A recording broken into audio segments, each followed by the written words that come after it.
बिस्मिल्लाहिर्रहमानिर्रहीम अस्सलामुअलैकुम वरहमतुल्लाहि वबरकातुहू। उम्मीद है दोस्तों सब खैर आफियत से होंगे। जावास्क्रिप्ट की लेक्चर सीरीज़ का आज हमारा लेक्चर नंबर 65 है, जिसके अंदर हम टारगेटिंग के फिर दो मेथड्स कवर करेंगे। एक का नाम है क्यूरी सेलेक्टर और दूसरे का नाम है क्यूरी सेलेक्टर ऑल। दोस्तों अब इन दो मेथड्स की हमें क्यों ज़रूरत पेश आई, पहले इसको देख लेते हैं। आपको बखूबी पता कि इससे पहले मैंने आपको टारगेटिंग के डिफरेंट मेथड्स सिखाए थे तीन, कि अगर आपने आईडी के साथ टारगेट करना हो तो हम लिखते हैं document dot gate element by ID. अगर आपने HTML के किसी एलिमेंट को उसकी क्लास के नेम के साथ टारगेट करना हो तो हम उसके लिए लिखते थे method document dot gate elements bye class name. अगर आपने HTML के जो टैग है या उसका जो जो एलिमेंट है उसको अगर उसके टैग के नेम के साथ सेलेक्ट करना होता था, टारगेट करना होता है, तो आप जो जावास्क्रिप्ट में क्या लिखते हो, document dot gate elements bye tag name. तो ये आप तीन जो है वो डिफरेंट मेथड्स यूज़ करते थे डिफरेंट एंगल के साथ। लेकिन उसमें ये था कि अगर आपने गेट एलिमेंट बाय आईडी लिखा तो उसमें सिर्फ आप आईडी के साथ टारगेट कर सकते हो, आप क्लास के साथ टारगेट नहीं कर सकते, आप हेडिंग के साथ टैग नेम के साथ टारगेट नहीं कर सकते। लेकिन दोस्तों अगर आप चाहते हो कि आप एक ही साथ जिस तरह मर्जी चाहो टारगेट करो, चाहे आईडी के साथ, मतलब एक ही ऐसा मेथड हो यूनिक जिसके साथ आप आईडी को भी टारगेट कर सको, आप क्लास को भी टारगेट कर सको, आप टैग नेम को भी टारगेट कर सको। और इसके अलावा जो आपने CSS में डिफरेंट सेलेक्टर पढ़े थे, आपको याद होगा मैंने आपको CSS के फर्स्ट लेक्चर्स के अंदर ये सिखाया था कि CSS के अंदर डिफरेंट तरह के सेलेक्टर्स होते हैं। आपको पता है हम CSS में स्टाइलिंग करने के लिए पहले सेलेक्टर बताते हैं। लेट्स से यूनिवर्सल सेलेक्टर होता है, जैसे टैग नेम सेलेक्टर होता है, जैसे ID सेलेक्टर होता है, ठीक है। ये डिफरेंट तरह के सेलेक्टर होते हैं। आपको याद होगा हमने CSS में ये स्टाइल लगाते हैं यूनिवर्सल सेलेक्टर के लिए। उसके बाद टैग नेम, अगर आप लिखो कोई किसी भी टैग का नेम तो उसको हम कहते हैं टैग नेम सेलेक्टर। तो ये जितने भी सेलेक्टर हैं मैंने आपको CSS में पढ़ाए हुए हैं। इसी तरह आपने ID सेलेक्टर लगाना हो तो आप क्या करते हो, हैश लगा के आगे अपनी आईडी का नाम बोलते हो। जैसे आपकी आईडी है जी माई आईडी, ठीक है, ऐसे आप इसे हम कहते हैं CSS के अंदर ID सेलेक्टर। ऐसे क्लास नेम सेलेक्टर कैसे आप लगाते थे, आप पहले लगाते हो डॉट और डॉट के बाद फिर अपनी क्लास का नाम, लेट्स से ABC, ठीक है, ऐसे आप लगाते हो। इसी तरह आप नेस्टेड सेलेक्टर लगाते हो। कैसे बोला, आपने कहा UL के अंदर एक LI है, उसके अंदर एक एंकर टैग है, तो इसको CSS में हम क्या कहते हैं, नेस्टेड सेलेक्टर कहते हैं। मतलब एक सेलेक्टर के अंदर दूसरा सेलेक्टर, एक टैग के अंदर दूसरा टैग, ठीक है, तो इसको नेस्टेड सेलेक्टर कहते हैं। तो मतलब ये जो आपने CSS के अंदर सेलेक्टर पढ़े थे ना, वो सारे के सारे सेलेक्टर बेसिकली यहाँ पे इन दो मेथड्स के अंदर आप यूज़ करोगे, क्यूरी सेलेक्टर और क्यूरी सेलेक्टर ऑल के अंदर, अपनी HTML के डिफरेंट एलिमेंट्स को टारगेट करने के लिए। तो चलिए अब मैं आपको स्टार्ट करवाता हूँ कि सबसे पहले हम करते हैं क्यूरी सेलेक्टर। दोस्तों ये दोनों सेम ही वर्क करते हैं, सिर्फ थोड़ा डिफरेंस है वो बताता हूँ अभी आपको, कि अभी आपको जब मैं प्रैक्टिकल करवाऊंगा तो आपको समझ आ जाएगी कि दोनों में क्या डिफरेंस है, क्यूरी सेलेक्टर और क्यूरी सेलेक्टर ऑल में क्या मेन डिफरेंस है। बाकी दोनों सेम ही वर्क करते हैं, दोनों के अंदर आपने CSS की तरह सेलेक्टर ही पास करना होता है। चलिए सबसे पहले हम लिखते हैं दोस्तों डॉक्यूमेंट डॉट क्यूरी सेलेक्टर। क्या लिखते हैं, क्यूरी सेलेक्टर। आपने सिंपली इतना लिखना है डॉट क्यूरी सेलेक्टर, और इसकी राउंड ब्रैकेट दोस्तों यहाँ पे आपने अपने HTML के जिस एलिमेंट को या जिस टैग को टारगेट करना है उसकी आप ID भी बता सकते हो, उसका आप क्लास नेम भी बता सकते हो, उसकी आप टैग नेम भी बता सकते हो, उसका आप नेस्टेड सेलेक्टर भी बता सकते हो, और उसका आप जो है वो ग्रुप सेलेक्टर भी बता सकते हो। क्लियर। चले अब यहाँ पे दोस्तों मैंने सबसे पहले कहा कि मुझे जो है ना ID को टारगेट करना है। तो यहाँ पे ID कौन सी है, माई ID, ये देखें माई ID है। सो माई ID को टारगेट कैसे करते हैं, उसके लिए आप सिंपल पहले हैश लगाते हो और उसके बाद अपनी ID का नाम माई ID, ठीक है, इतना कर दिया। तो जब आपने इतना किया है तो ये क्या मतलब आप कह रहे हो, डॉक्यूमेंट के अंदर जाओ, वहाँ पे माई ID नाम की जो ID है ना उसको सिलेक्ट कर लो। तो ये आपका मेथड क्या करेगा, ये आपके इस पूरे डॉक्यूमेंट में ढूंढेगा कि माई ID कहाँ पे है। तो ये इसको माई ID ये मिल गई है, तो यानी ये इस H1 को टारगेट कर लेगा। ये जो आपको पहला H1 है जिसको माई ID मिली हुई है, ये इसको क्या कर देगा, टारगेट कर देगा। क्लियर, ओके जी। अब जब ये इसको टारगेट कर देगा दोस्तों, इस क्यूरी सेलेक्टर और क्यूरी सेलेक्टर ऑल मेथड के थ्रू आप अपने HTML के किसी भी टैग की वैल्यू सेट कर सकते हो और किसी भी टैग की वैल्यू गेट कर सकते हो। मतलब इसमें आप दोनों काम कर सकते हो, सेट भी कर सकते हो और गेट भी कर सकते हो। तो मैंने यहाँ पे कहा मुझे पहले वैल्यू सेट करनी है, तो मैंने उसके लिए लिखा डॉट, और आपको पता ना वैल्यू सेट, उसके अंदर जो टेक्स्ट होता है उसको सेट करने के लिए हमने प्रीवियस वीडियोज़ की तरह आपको सेटर मेथड्स और गेट मेथड्स सिखाए थे। तो उसमें एक सेट मेथड था इनर टेक्स्ट, कि अगर आपने टेक्स्ट सेट करना हो तो आप लिखते हो इनर टेक्स्ट इक्वल टू जो भी टेक्स्ट सेट करना। तो मान लो मैंने लिख दिया कि अभी जो आपने जिस सेलेक्टर को सिलेक्ट किया है माई ID को, उसमें क्या वैल्यू टेक्स्ट आ रहा है, KST लर्निंग 1। मैंने कहा इसकी जगह पे रिप्लेस हो गया जे हेलो। तो इसको इस तरह का लिया। मैं आपको राइट क्लिक करके कॉपी फाइल बात करता हूँ और यहाँ पे जाकर दिखाता हूँ क्या ये फ़र्क पड़ा कोई आपके ब्राउज़र के ऊपर। रिफ्रेश करता हूँ, यहाँ पे रिफ्रेश किया और देख रहे हो, देखो जहाँ पे KST लर्निंग 1 था वहाँ पे क्या आ गया, हेलो आ गया। तो दोस्तों देखो डायनामिकली आपने जो है क्यूरी सेलेक्टर के थ्रू अपने माई आईडी वाले एलिमेंट के अंदर जो टेक्स्ट था उसको चेंज कर दिया।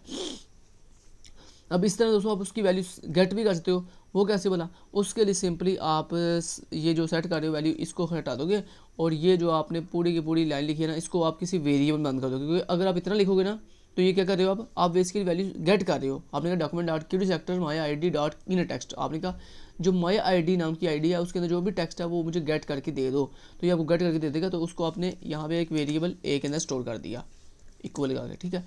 और देन इस ए की वैल्यू को आपने स्क्रीन में डिस्प्ले कर दिया। उसके लिए आपने लिखा डॉक्यूमेंट डॉट राइट और उसमें आपने कुछ इस तरह से आपने कहा ए की वैल्यू डिस्प्ले कर दो। या मैं एक काम करता हूँ यहाँ पे अलर्ट में वैल्यू डिस्प्ले कर देता हूँ। तो यहाँ मैं अलर्ट में आया, अलर्ट और अलर्ट में मैंने ए की वैल्यू जो है वो डिस्प्ले कर दी। अब आप देखना यहाँ पे अलर्ट बॉक्स में ए की वैल्यू डिस्प्ले होगी। रिफ्रेश किया और देख रहे हो KST लर्निंग 1 ओके किया और ये देखो ठीक हो गया। तो इस तरह दोस्तों आप वैल्यू गेट भी कर रहे हो और सेट भी कर रहे हो।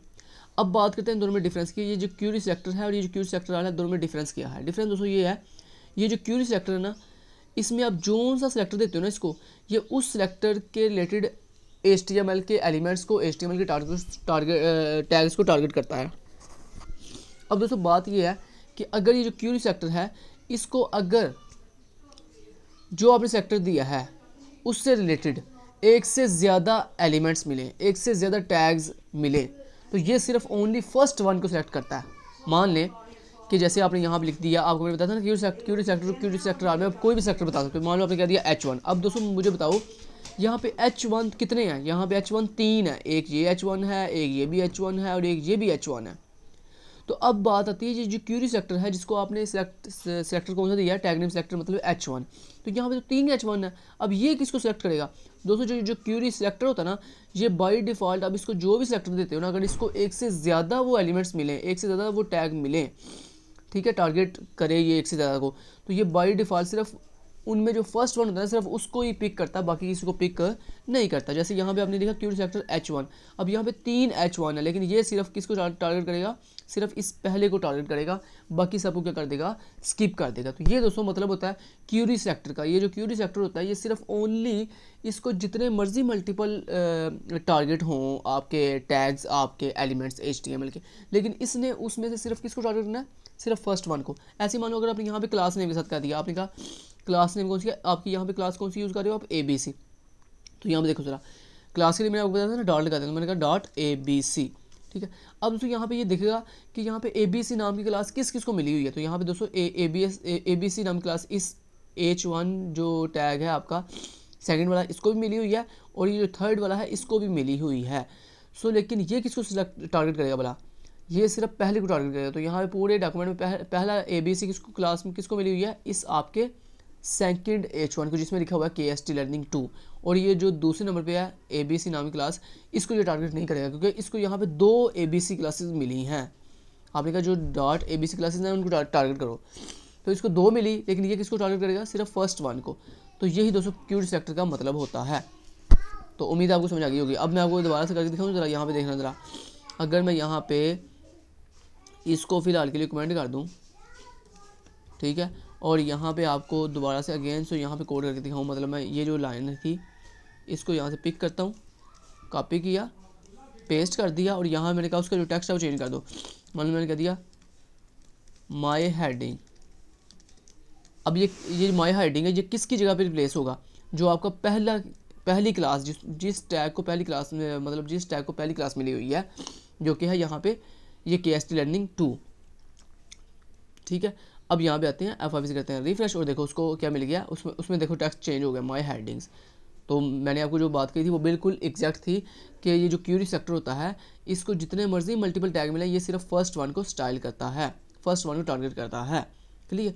लेकिन दोस्तों अगर आप यहाँ पे लिख दो क्यूरी सेलेक्टर ऑल, अब क्या होगा बोला, क्यूरी सेलेक्टर ऑल का दोस्तों मतलब ये होता है कि इसमें आप जिस सेलेक्टर को टारगेट करते हो ना, ये उस सेलेक्टर से रिलेटेड जितने भी टैग होते हैं, जितने भी इसको मल्टीपल टैग्स या जितने भी एलिमेंट मिलते हैं, ये सबको फैच करके ले आता है, ये सबको फैच करके ले आता है, ठीक है। अब यहाँ पे आते हैं, F5 से कहते हैं रिफ्रेश। यहाँ पे आप देख रहे हैं कोई भी चेंजिंग नहीं हुई। क्यों चेंजिंग नहीं हुई? क्योंकि दोस्तों यहाँ पे क्यूरी सेलेक्टर आल ने आपके ABC नाम की दोनों क्लासेस को फैच कर लिया। अब दोनों क्लासेस को फैच करने के बाद आप कह रहे हो इनर टेक्स्ट। अब भाई दोनों क्लासेस के कैसे वो इनर टेक्स्ट चेंज कर सकता है? उसके लिए दोस्तों ये क्या करता है, ये इस तरह से करता है कि इसको जितने भी मल्टीपल एलिमेंट्स मिलेंगे ना, ये जो क्यूरी सेलेक्टर आल होता है, इसको जितने भी मल्टीपल चीज़ें मिलती हैं, ये उनको एक तरतीब दे देता है। जैसे पहले को इसने 0 का नाम दे दिया, दूसरे को इसने 1 का नाम दे दिया, ऐसे। ठीक है, तो चलो मैं आपको यहाँ पे दिखा भी देता हूँ, चाहे अगर आपको समझ नहीं आ रही तो यहाँ पे देखें ज़रा, मैं आपको दिखाता हूँ। पहले मैं यहाँ से इसको रिप्लेस कर देता हूँ और यहाँ मैं कहता हूँ जी कंसोल डॉट लॉग। ठीक है, और उसके अंदर मैंने कहा जी ए की जो वैल्यू डिस्प्ले कर दो, और यहाँ मैंने कहा लेट ए, यहाँ मैंने कहा लेट ए इक्वल टू, अभी देखिएगा ज़रा मैंने क्या किया, डॉक्यूमेंट डॉट क्यूरी सेलेक्टर आल ABC। अब दोस्तों यहाँ पे ABC नाम की कितनी क्लासेस हैं? 2 क्लासेस हैं, एक ये और एक ये नीचे वाली। ठीक है, ये इन दोनों को फैच करके इस ए को दे देगा, और मैंने उसको कंसोल पे डिस्प्ले कर दिया। यहाँ पे आता हूँ F5, यहाँ पे इंस्पेक्ट पे जाता हूँ पहले, और इंस्पेक्ट मारने के बाद F5 से कहता हूँ एक दफ़ा रिफ्रेश। यहाँ पे जा गया और यहाँ पे कंसोल पे क्लिक किया। अभी आप देख रहे हो उसको देखो, यहाँ पे 2 ABC क्लासेस मिली हैं, देख रहे हो, वो कह रहा है मुझे 2 क्लासेस मिली हैं H1 के साथ, एक डॉट ABC और एक डॉट ABC। इसको अगर मैं एक्सपेंड करूँ तो ये देखो एक क्लास को उसने, ये देख रहे हो, जब मैं उसके ऊपर होवर करता हूँ ये देखो उसने हेडिंग नंबर 2 को जो है सेलेक्ट कर लिया। उसके बाद अगर मैं तीसरी के ऊपर क्लिक करता हूँ तो उसने हेडिंग नंबर 3 को सेलेक्ट कर लिया। तो ये देख रहे हो, उसने पहली जो ABC क्लास थी उसको 0 नाम दे दिया, मतलब 0 वाला इंडेक्स नंबर दे दिया, और जो दूसरी आपकी हेडिंग थी या जो दूसरी क्लास थी ABC नाम की, उसको उसने 1 वाली पोजीशन दे दी है।